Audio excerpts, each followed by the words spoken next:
Ritz crackers have long held a spot in pantries across the country.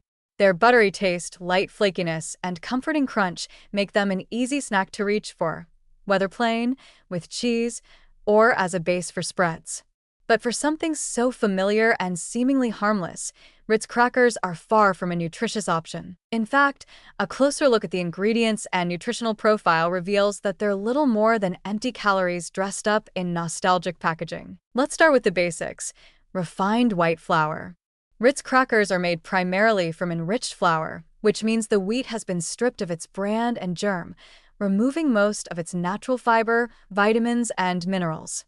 What's left is a simple carbohydrate that digests quickly and offers very little satiety. This makes Ritz a fast-burning snack that spikes blood sugar and leaves you hungry again not long after, which is exactly the kind of pattern that leads to overeating and energy crashes. Next comes the fat.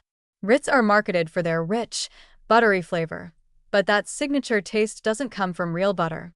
It's created using industrial oils like partially hydrogenated cottonseed oil and palm oil, both of which have raised concerns for years. Partially hydrogenated oils are a known source of trans fats, one of the most dangerous types of fat when it comes to heart health. While manufacturers have technically removed most trans fats from many products due to regulatory pressure, trace amounts may still be present, and these ingredients signal a reliance on cheap, shelf-stable fats that aren't doing your body any favors. Then there's the sodium.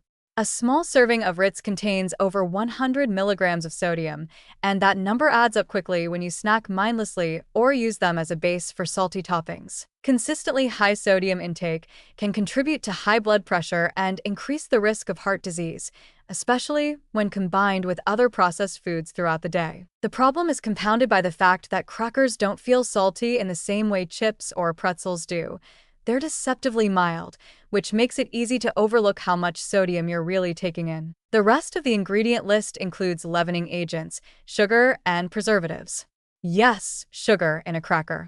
It's subtle, but it's there to enhance flavor and help create that addictive balance of sweet and salty that keeps you reaching for more. Over time, these hidden sugars contribute to the cumulative toll that ultra-processed foods take on metabolic health. The preservatives and flavor enhancers may extend shelf life and maintain texture, but they add nothing of value nutritionally, and their long-term effects on health remain questionable, especially when consumed frequently. What's also worth noting is what Ritz crackers don't contain: fiber, protein, or meaningful micronutrients. They do almost nothing to nourish your body, support digestion, or maintain energy. They're the kind of snack that fills your mouth but not your stomach, and they offer no real fuel for your day. In that sense, they function more like processed filler than food. The marketing around crackers like Ritz tends to focus on comfort, convenience, and versatility. And yes, they might remind you of childhood lunches or holiday cheese boards. But it's important to separate emotional appeal from nutritional reality. These crackers may feel familiar and easy, but regularly snacking on them contributes to the exact kind of dietary habits linked to weight gain, insulin resistance, and nutrient deficiency. So, the next time you open a sleeve of Ritz, take a moment to think about what you're actually snacking on. The harmless image of a light, flaky cracker doesn't quite hold up under scrutiny.